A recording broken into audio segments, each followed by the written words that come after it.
Hi నమస్తే, welcome to zero TV. నేను మీ కేవీఆర్. 2000 సంవత్సరం అంటే బాబుగారి దిక్కుమాల పాదం దివ్యపాదం పాలనకు ముందు వరకు జంట నగరాల దాహార్తిని ఈ గొలుసుకట్టు చెరువులే తీర్చేవి.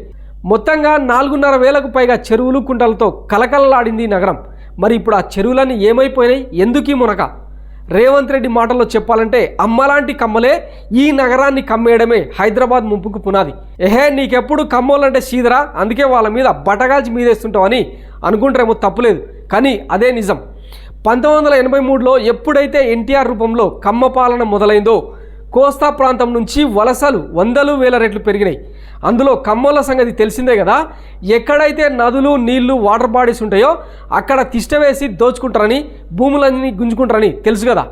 అట్టనే చంద్రబాబు పాలనలో నగర చెరువులను యథేచ్ఛగా కబ్జా చేసే పర్వం మొదలైంది.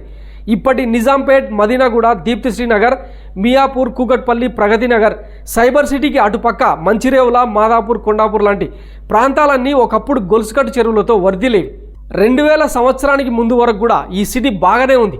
కానీ ఎప్పుడైతే ఈ సలీం ఫేక్ గాడు, అదే చంద్రబాబు అనేటోడు సైబర్ సిటీ కట్టినా అని చెప్పుకో తిరిగిండో అప్పటి నుంచే ఈ సిటీకి శని పట్టింది.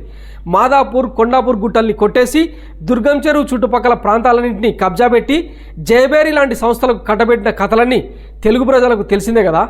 చెరువుల సుందరీకరణ పేరుతో Saroor Nagar park, Krishnakanth park, Chacha Nehru park లాంటి వాటి చుట్టూ భూపందేరం చేసిండు.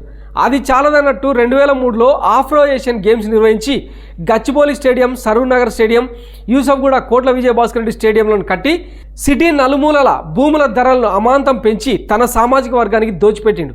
2003లో అలిపిరి ఘటన తర్వాత ముందస్తు ఎన్నికలకు పోదామని అనుకున్న తరుణంలో బిల్లీరావు అనేటోనికి ఐఎంజీ భారత్ అనే సంస్థకు స్పోర్ట్స్ అథారిటీ పేరుతో 850 ఎకరాల విలువైన భూమిని కట్టబెట్టడం అందులో భాగమే.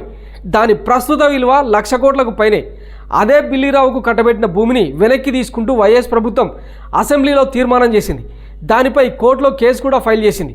నాటి కేసు ఇప్పటికీ తెగకుండా ఎప్పటికప్పుడు స్టేలు తెచ్చుకున్నాడు చంద్రబాబు.